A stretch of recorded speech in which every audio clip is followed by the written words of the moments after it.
할렐루야, 사랑하고 축복합니다. 오늘 중고등부 예배 가운데 오신 우리 중고등부 모든 가족들을 주님의 이름으로 사랑하고 축복합니다. 우리 시간 다같이 사도신경으로 우리의 신앙을 고백하며 하나님 앞으로 나아가도록 하시겠습니다.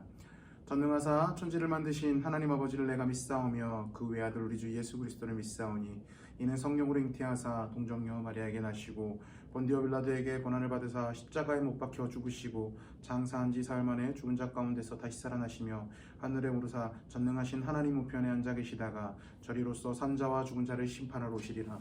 성령을 믿사오며 거룩한 공회와 성도가 서로 교통하는 것과 죄를 사하여 주시는 것과 몸이 다시 사는 것과 영원히 사는 것을 믿사옵나이다. 아멘.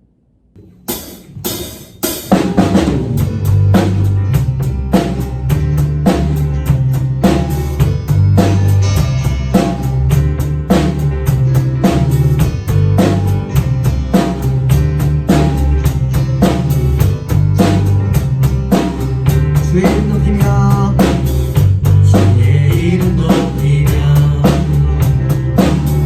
주를 찬양하나이다.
사랑과 은혜 많으신 하나님 아버지 감사합니다. 이 귀한 주일 자리 가운데 불러주시고 하나님을 예배할 수 있도록 허락하여 주신 것 너무나 감사드립니다. 주님, 이 시간 존귀하신 주님을 찬양합니다. 우리 이 시간 존귀하신 주님을 예배합니다. 이 시간 존귀하신 주님께 앞으로 나아갑니다. 우리가 이 시간 주님을 예배할 때 우리의 생각, 감정, 우리의 모든 것들을 다 내려놓고 우리 존귀하신 하나님 앞에서 주님 앞에 내 모든 시간, 내 모든 것들을 내어드릴 수 있는 자리가 될 수 있도록 허락하여 주시옵소서. 우리를 내어놓는 자리 가운데 말씀의 씨앗이 온전히 심겨지고 그 말씀의 씨앗이 열매 맺어 우리가 하나님의 백성으로, 하나님의 군사로 이 세상을 온전히 살아갈 수 있도록 주님께서 인도하여 주시옵소서. 우리를 구원하여 주신 예수 그리스도 이름으로 기도드립니다. 아멘. 자, 우리 말씀 보겠습니다. 이제 이 시간 다 같이 볼 말씀은요, 이사야 53장 1절부터 12절 말씀입니다. 이사야 53장 1절부터 12절 말씀. 이사야 53장 1절부터 12절 말씀. 우리 한 목소리로 다 같이 읽어보도록 하겠습니다. 시작. 우리가 전한 것을 누가 믿었느냐? 여호와의 팔이 누구에게 나타났느냐? 그는 주 앞에서 자라나기를 연한 순 같고 마른 땅에서 나온 뿌리 같아서 고운 모양도 없고 풍채도 없은즉 우리가 보기에 흠모할 만한 아름다운 것이 없도다. 그는 멸시를 받아 사람들에게 버림을 받았으며 간고를 많이 겪었으며 질고를 아는 자라. 마치 사람들이 그에게서 얼굴을 가리는 것 같이 멸시를 당하였고 우리도 그를 귀히 여기지 아니하였도다. 그는 실로 우리의 질고를 지고 우리의 슬픔을 당하였거늘 우리는 생각하기를 그는 징벌을 받아 하나님께 맞으며 고난을 당한다 하였노라. 그가 찔림은 우리의 허물 때문이요 그가 상함은 우리의 죄악 때문이요 그가 징계를 받음으로 우리는 평안을 누리고 그가 채찍을 맞음으로 우리는 나음을 받았도다. 우리는 다 양 같아서 그릇 행하여 각기 제갈 길로 갔거늘 여호와께서는 우리 모두의 죄악을 그에게 담당시키셨도다. 그가 곤욕을 당하여 괴로울 때에도 그의 입을 열지 아니하였음이며 마치 도수장으로 끌려가는 어린 양과 털을 깎는 자 앞에서 잠잠한 양같이 그의 입을 열지 아니하였도다. 그는 공욕과 신문을 당하고 끌려갔으나 그 세대 중에서 누가 생각하기를 그가 살아있는 자들의 땅에서 끊어짐은 마땅히 형벌받을 내 백성의 허물 때문이라 하였으리요. 그는 강포를 행하지 아니하였고 그의 입에 거짓이 없었으나 그의 무덤이 악인들과 함께 있었으며 그가 죽은 후에 부자와 함께 있었도다. 여호와께서 그에게 상함을 받게 하시기를 원하사 질고를 당하게 하셨은즉 그의 영혼을 속건제물로 드리기에 이르면 그가 씨를 보게 되며 그의 날은 길 것이요 또 그의 손으로 여호와께서 기뻐하시는 뜻을 성취하리로다. 그가 자기 영혼의 수고한 것을 보고 만족하게 여길 것이라. 나의 의로운 종이 자기 지식으로 많은 사람을 의롭게 하며 또 그들의 죄악을 친히 담당하리로다. 그러므로 내가 그에게 존귀한 자와 함께 몫을 받게 하며 강한 자와 함께 탈취할 것을 나누게 하리니 이는 그가 자기 영혼을 버려 사망에 이르게 하며 범죄자 중 하나로 헤아림을 받았음이라. 그러나 그가 많은 사람의 죄를 담당하며 범죄자를 위해 기도하였느니라. 아멘. 자, 우리 오른손에 성경책을 들어주시고 한 목소리로 선포합시다. 이 성경은 하나님의 말씀입니다. 나는 이 말씀을 믿습니다. 그리고 이 말씀대로 살겠습니다. 아멘. 이 성경을 언제나 하나님의 말씀으로 믿고 이 말씀대로만 살아가는 우리 사랑하는 중고등부 모든 가족들이 되기를 주님의 이름으로 축복합니다. 뉴스를 보고 있으면 이 세상이 정말 병들어 있다는 생각을 지울 수 없습니다. 어떻게 사람이 탈을 쓰고 저렇게 행동을 할 수 있지? 어떻게 저런 짓을 할 수 있지? 라는 탄식이 우리 마음 가운데 저절로 나옵니다. 사람들이 왜 이렇게 잔인해졌습니까? 왜 이렇게 모질어졌습니까? 왜 자기 이익과 자기 돈, 명예, 쾌락, 성공을 위해서라면 앞뒤 안 가리고 누군가를 짓밟으려고 하는 그런 병든 사회가 됐습니까? 병든 사람이 병든 사회를 만들고요. 병든 사회가 이 사람을 병들게 만듭니다. 그런데 사람이 병드는 이유는 정말 여러 가지가 있습니다. 우리 누구나 가슴에 하나씩 아픈 슬픔을 가지고 있습니다. 어떤 분들은요, 부모로부터 큰 상처를 받게 되고요. 또 누구는요, 지독한 가난에 허덕이고 친한 친구에게 배신당하는, 그리고 사랑하는 사람에게 실연당하고 질병으로 고생당하는. 그래서 인생에서 겪는 여러 가지 아픔 때문에 우리는 그 가슴이 상처받고 그 가슴 그렇게 아파하면서 매일매일 절망하면서 이렇게 서서히 상처투성이가 된다는 것입니다. 그런데 이거는요, 누구나 그 어떤 한 사람, 그리고 이 예배를 드리고 있는 여러분뿐만 아니라 누구나 가슴 속에서는 이런 아픔들이 있다라는 거예요. 누구나 이런 트라우마들이 있다라는 겁니다. 혹은요, 이 트라우마로부터 시작한 콤플렉스가 우리의 발목을 잡게 한다라는 거죠. 목사님 같은 경우는 외모. 목사님이 지금은 많이 초연해졌는데 외모에 대한 콤플렉스가 굉장히 컸었어요. 참 악순환의 반복이었거든요. 외모에 대한 콤플렉스가 있었기 때문에 그 외모에 대한 콤플렉스를 목사님이 어떻게 해소할 수 있는 방법을 몰라서 또 먹는 걸로 또 그 스트레스를 계속 해소하려고 했었던 거예요. 그래서 악순환의 반복이었죠. 악순환의 반복. 그래서 살을 빼고 싶은데 다이어트는 안 되고 또 계속 나는 무의식적으로 먹고 있고 이런 외모 콤플렉스 있고요. 또 집안, 배경, 학력, 성격 따지지 않을 수 없는 게 없죠. 우리 인생에서 우리 컴플렉스라는 게 빠지지 않는 것이 없습니다. 모든 것에 펼쳐져 있습니다. 컴플렉스 없는 사람이 없어요. 그래서 우리는요, 살아가면서 수없는 아픔, 상처를 받습니다. 그래서 이 인생의 고난이 우리 마음 가운데 한을 만들고요, 이 한이 쌓이면서 화가 되고 이 몸과 마음을 병들게 만든다 버리는 거죠. 병든 사람은요, 다른 사람들도 병들게 만들고 이 세상을 병들게 만듭니다. 이 세상에서 상처 없는 사람은 없고요, 상처 없는 인생은 없다라는 거죠. 그 누구도 그 상처를 피해갈 수 없다라는 거죠. 우리 예수를 믿는 사람이라고는 예외도 아닙니다. 우리 예수 믿는 사람들도 수없이 상처를 받습니다. 아니요, 어쩌면요, 더 많은, 세상 사람들보다 더 많은 상처와 더 많은 아픔을 끌어안고 살아가는 게 우리 그리스도인들의 인생이라는 것입니다. 예수 믿는 사람이나 안 믿는 사람이나 똑같이 아프고 똑같이 슬픕니다. 똑같이 가슴에 한을 안고 살아간다는 거죠. 예수님 믿는다고 우리의 어려움들이 휙휙 지나가고요, 예수님 믿는 그 순간 인생의 모든 상처가 씻은 듯이 다 낫고 일이 이렇게 잘 풀리는 게 아닙니다. 예수님 믿더라도 우리는 여전히 상처투성이 인생을 살아갈 수밖에 없다는 거죠. 그리고 인생의 고난이 끊이지 않고 우리에게 찾아온다는 거죠. 자, 그렇다면 우리에게 무슨 희망이 있는 거죠? 우리는 무엇을 바라보며 이 한많은 세상, 이 고통을 많이 주는 세상을 살아가야 됩니까? 우리가 이 세상 힘들기 때문에, 우리 혼자 이 세상 살아가기 어렵기 때문에 예수님 믿는 거잖아요. 그리고 또 어떤 목사님이 이전에 되게 어렸을 때 이런 고민했었죠. 그래서 이런 책도 있어요. 우리가 고통당했을 때 하나님은 뭐 하십니까? 책 제목이 갑자기 기억이 안 나는데, 우리가 고통받을 때 하나님은 어디에 계십니까? 아무튼 그런 책 제목이 있거든요. 우리가 아파할 때, 우리가 이렇게 아파할 때 도대체 하나님은 어디 계시고 뭐 하고 계신 거죠? 이렇게 하나님 앞에서 불평하기도 하고 하나님을 원망하기도 하잖아요. 그런데 여러분들, 불행인지 다행인지는 모르지만 예수님께서도요, 우리와 똑같은 삶을 사셨다라는 거죠. 예수님께서요, 이 세상에 오셔서 대략 30년이라는 인생을 사셨습니다. 그런데 그거 아세요? 이 세상 그 어느 누구보다 더 심한 온갖 아픔과 상처를 당하셨다라는 거 아세요?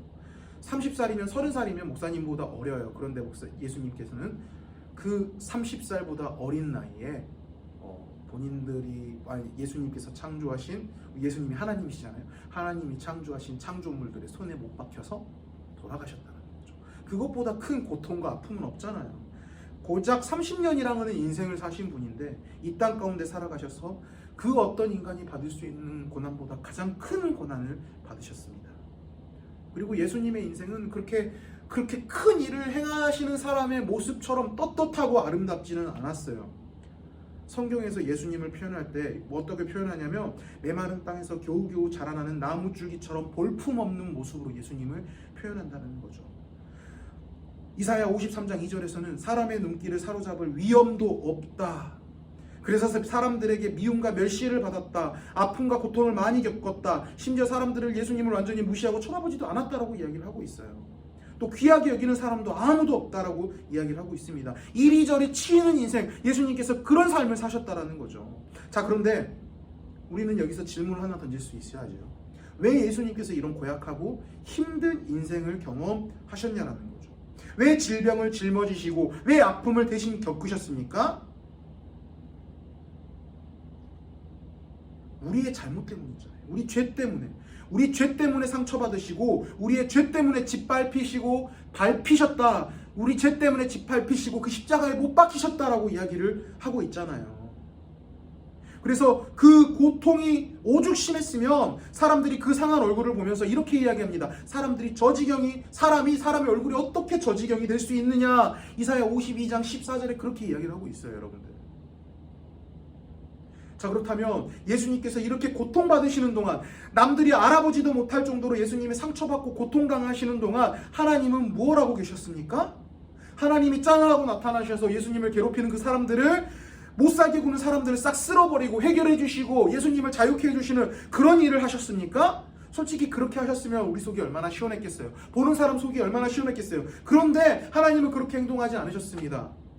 하나님은 예수님의 고통당하실 때, 예수님의 고통으로 몸부림치실 때 그 고개를 외면하셨다라는 거죠. 그 고개를 돌리셨다라는 거죠. 왜 그러셨습니까? 우리의 죄값을 대신 치르기 위해서, 치르고 그 사랑하는 인간을 구원하시기 위해서 하나님은 그 사랑하는 아들이 고통받고 죽기까지 해도 외면하셨다라는 거죠. 거룩하신 우리 하나님께서 죄 많은 우리를 그냥 자녀로 삼아주실 수 없습니다. 그래서 우리가 하나님께 지은 죄값을 치러야 되는데 우리 인간 스스로는, 우리 인간의 힘으로는 그 죄값을 치를 수 없습니다. 왜냐하면 우리는 매일매일 하나님 말씀 앞에 100% 순종하지 않을 뿐만 아니라 매일매일 새로운 죄를 추가해서 살아가는 그런 연약한 인간이기 때문인 거예요. 그래서 우리 힘으로, 인간의 힘으로 그 죄의 값을 치르려고 한다면 끝없는 악순환만 되풀이 될 수밖에 없기 때문에, 그래서 하나님께서 독생자 예수 그리스도를 이 땅 가운데 보내주시고 우리 대신 상처받고 고통당하고 끝내는 죽게 하셨다는 거죠. 예수님의 상처로 우리들의 아픔, 우리들의 상처를 치유하는 것이 바로 하나님의 뜻이었기 때문에 하나님께서 이 땅 가운데 예수님을 보내주시고 그렇게 고통으로 몸부림치게 하셨다는 겁니다. 예수님이 겪으신 모진 고통, 그리고 그 아픔, 상처로 우리는 구원받았습니다. 예수님은 자신의 아픔으로 우리를 치유하셨고 우리를 회복시키셨다는 거죠.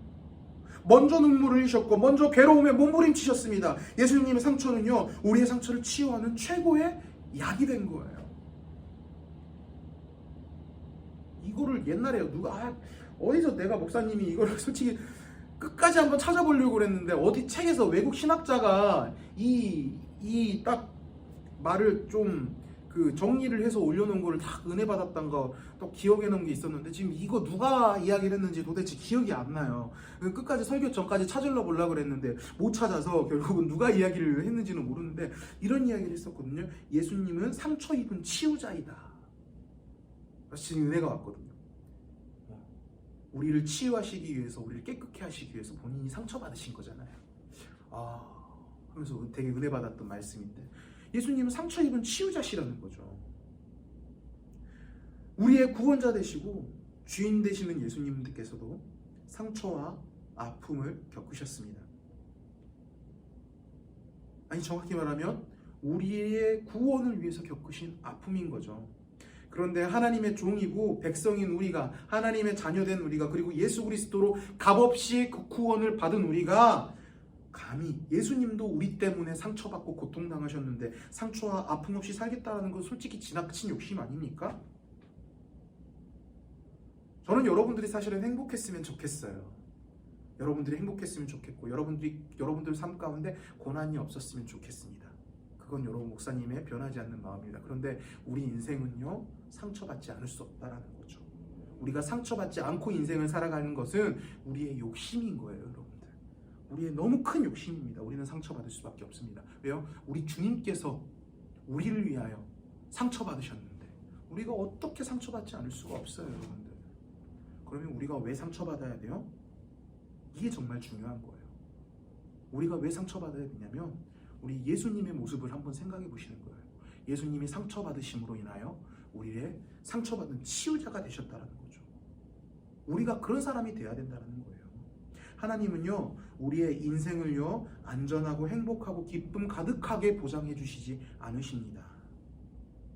그 이유는요, 우리가 예수님처럼 우리가 인생에서 받은 상처와 아픔들을 가지고 그 다른 사람들을 치유하기를 원하신다라는 거죠. 예수님이 그렇게 하셨던 것처럼 예수님께서는 친히 상처와 아픔을 감당하셨습니다. 상처와 아픔을 이겨내실 뿐만 아니라 다른 사람을 위해서 상처받는 것을 마다하지 않으셨다는 거죠. 우리는요, 상처받고 아파하고 한 맺혀서 그대로 주저앉거나 도끼를 품고 이를 바득바득 깔면서 살아서는 안 됩니다. 상처를 감당하고 이겨내야 되고요. 한 단계 더 나아가서 다른 사람들을 위로하고 감싸 안는데 예수님처럼 상처받던 위로자, 상처받는 메디폼, 상처받는 약이 되기 위해서 노력해야 된다는 거죠. 여러분들의 삶을 되돌아보셨을 때 여러분들의 가난했던 경험, 혹은 가정에서 상처받은 상처, 공부 못해서 놀림받고, 혹은 대학에서 내가 원하는 대학에서 떨어져서 내가 원하는 대학에 가고 싶은 성적이 있는데 그 성적이 터무니없이 못 이루어서, 혹은 내 외모 콤플렉스, 키 작고 노래 못 부르고, 아니면 외모 못생기고 뚱뚱하고 하다 못생겼다. 그래도 여러분들, 목사님 요즘 좀 외모가 좀 사람다워지지 않았어요? 내라고 이야기했을 거라고 생각합니다. 어쨌든 외모, 키 작고 외모 안 좋아서 우리 인생에서 겪는 수많은 아픔들, 상처들을 극복하고요, 다른 사람들을 위로하고 격려하고 도와주는데 사용했다는 거죠. 여러분들 이거예요. 내가 어떤 외모가 정말 못생겨서 열등감이 되게 낮아요. 열등감이 되게 크고 자존감이 되게 낮으면 우리 하나님, 성령 하나님과 함께 우리 하나님께서 주신 힘으로 그 열등감을 극복해서 내가 무엇인가 이루어내서 많은 사람들 앞에, 맞아, 너 혹시 외모 때문에, 열등감 때문에 나는 아무것도 아니야 라고 생각하고 있니? 아니야. 그런데 봐, 나도 그렇게 잘생긴 얼굴, 좋은 외모는 아닌데 나도 이런 수많은 일들을 지금 이루어내고 있잖아. 너도 할 수 있어. 근데 그 할 수 있는 거는 우리가 할 수 있는 것이 아니야. 바로 우리 하나님과 함께 할 수 있는 거야 라고 그 사람들한테 희망을 주고 용기가 되는 것, 그런 상처 입은 치유자가 돼야 된다는 거죠. 우리가 그런 삶을 살아야 된다는 거죠. 예수님은요, 상처받은 치유자십니다. 그리고 우리를 상처받은 치유자로 부르셨습니다. 우리 인생에 아픔과 상처가 많다면요, 그만큼 우리가 치유하고 위로할 수 있는 것도 많다라는 거예요. 생각해 보세요. 여러분들이 그 아픔과 상처, 수많은 아픔과 상처를 갖고 있었다면, 여러분들이 그 상처만 극복한다면, 여러분들은 그 상처받은 수많은 사람들을 이해하고 공감해 줄 수 있잖아요. 여러분들, 그게 어마어마한 큰 달란트예요. 여러분들, 이 사회는요, 여러분들, 병들었습니다. 사회를 보면 너무나 답답한 현실들, 아픈 현실들 너무나 많아요. 치료제가 정말 필요한 사회입니다. 자, 그런데 누가 치료할 수 있습니까? 상처 입으신 예수님이 치료할 수 있다는 거죠. 그리고 상처 입은 예수님을 닮아가는 우리가 이 세상을 치료할 수 있습니다. 가슴이 아파서 눈물을 흘리는 사람, 한이 맺혀서 울부짖으며 주저앉은 사람, 이를 바득바득 깔며 도끼를 품는 사람, 미쳐가는 이 세상을 끌어안고 울며 기도할 수 있는 사람, 고쳐줄 수 있는 사람은요, 상처 입은 예수님과 그 예수님의 제자로 부름받은 바로 우리라는 것입니다. 여러분들, 이번 주가 고난주간입니다. 이번 주부터 내일부터 이제 고난주간이 시작되는데, 그 고난주간, 이 고난주간 하루하루 지나가면서 예수님께서 고난받으셨던 그 고난을 한번 되돌아보시길 원합니다. 그리고 그 고난이 누구 때문에 예수님께서 고난받으셨는지를 한번 되짚어서 생각해 보셨으면 좋겠습니다. 그래서 그 되짚어서 생각해 보면 결국은 그것은 우리 때문이잖아요. 그리고 그 사랑을 받은 우리를 예수님은요, 예수님 닮은 삶을 살아가기를 주님께서 원하신다는 것입니다. 여러분들 삶에서 겪은 수많은 상처 때문에 원망하지 마세요. 그리고 아픔 때문에 두려워하지 말고 주저앉지 말고 살기를 원합니다. 우리 하나님께서 돌아보시고 우리를 사용하신다는 것입니다. 극복하게 하시고 우리 인생을 이끌어가게 하십니다. 우리 인생뿐만 아니라 우리 주위 사람들과 이 세상을 치료하는 약으로 쓰신다는 것입니다. 예수님께서 이번 주 일주일 동안 철저하게 고난받으시고 고통받으셔 우리를 치료하는 그 치료제로 사용받으셨던 것처럼 우리를, 이 주위 사람들, 이 사회를 치료하는 약으로 쓰십니다. 여러분들, 옛말에 그런 말이 있죠. 몸에 좋은 약은 입에 쓰다. 혹시 지금 힘든 일이 있습니까? 아픈 일이 있고 힘든 일, 어려운 일이 있습니까? 슬픈 일이 있습니까? 여러분들 그거 하나 기억하셨으면 좋겠습니다. 여러분들은 지금 최고의 치료제가 되어가고 있다는 것입니다. 이번 주 일주일 동안 예수님께서 하루하루 고통받으시고 고난받으시는 그 시간, 그 죽음의 십자가로 걸어가는 그 시간, 한 걸음 한 걸음 지나갈 때 예수님께서 그 최고의 최고의 치료제가 되으셨던 것처럼 여러분들도 최고의 치료제가 돼가고 있는 것입니다. 여러분들, 견디시길 원합니다. 이겨내시길 원합니다. 힘들고 지치고 좌절하고 넘어졌을 때 하나님을 바라보기를 원합니다. 아픔 없는 인생은 없습니다. 중요한 것은 다른 사람을 고치는 아픔이냐, 예수님처럼 다른 사람을 고치는 아픔이냐, 아니면 죽이는 아픔이냐입니까? 고통과 아픔, 슬픔과 한을 이겨내고 예수님처럼 상처 입은 치유자가 돼서 이 세상을 치료하는 주님의 귀한 자녀들이 되기를 주님의 이름으로 축복합니다. 여러분들은 이 세상의 희망입니다. 마치 예수님께서 그리하셨던 것처럼 여러분들을 통해서 이 병든 세상, 예수님과 함께 이 병든 세상을 치유하는 여러분들을 통해서 이 세상의 병든 모든 것들이 치유되는 역사가 일어나기를 우리 주님의 이름으로 축복합니다. 기도하겠습니다. 사랑과 은혜 많으신 하나님 아버지 감사합니다. 이 귀한 주를 불러주시고 하나님을 예배할 수 있도록 허락하여 주신 것 너무나 감사드립니다. 주님 그렇습니다. 예수님은 우리의 치료자 되시고 우리의 구원자 되십니다. 그러나 우리의 치료자 되시고 구원자 되시기 전에 모진 고난과 고통을 당하셨은 줄 우리가 믿음으로 고백합니다. 주님, 우리가 우리 삶 가운데 고통과 고난이 올 때, 어려움이 올 때, 주님, 그 고난이 우리를 십자가에 못 박히시고 고통당하셨던 예수님처럼 우리 병든 사회를 치료할 최고의 치료제로 우리를 바꿔가는 과정임을 알고 우리 하나님과 함께 든든히 이겨내는 자리가 될 수 있도록 허락하여 주시옵소서. 주님, 이번 주부터 고난주간이 시작됩니다. 이 고난주간 왜 예수님께서 고난받으셨는가를 곰곰이 고민해보고 상상해보면서 주님, 우리를 위하여 십자가에 못 박혀주신 그 예수님, 그리고 그 사랑을 값없이 받은 우리가 그 예수님을 닮아가는 삶을 살아가는, 고통받지만 고난받지만 그 이면을 통하여서 이 세상을 바꿔가는 최고의 치료제로 우리가 바뀌어 나가야 되겠다는 그 믿음 가지고 이 세상을 담대하게 살아가줄 수 있도록 주님께서 인도하여 주시옵소서. 우리를 구원하여 주신 예수 그리스도의 이름으로 믿어드립니다. 아멘.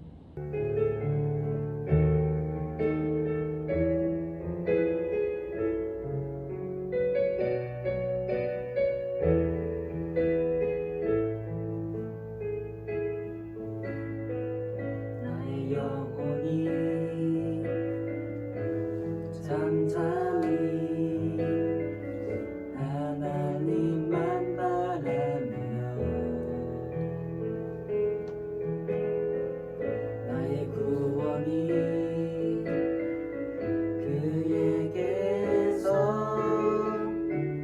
나는도다.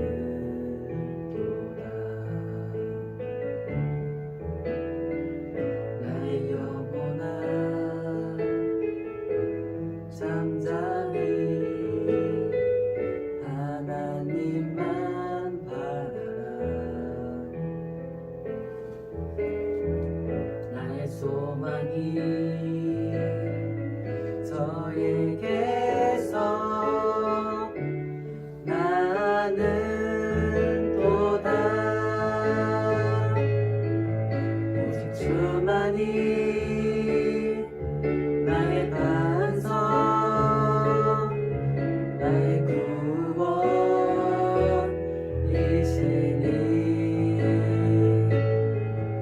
오직 주만이 나의 산성, 내가 요동치 아니하리.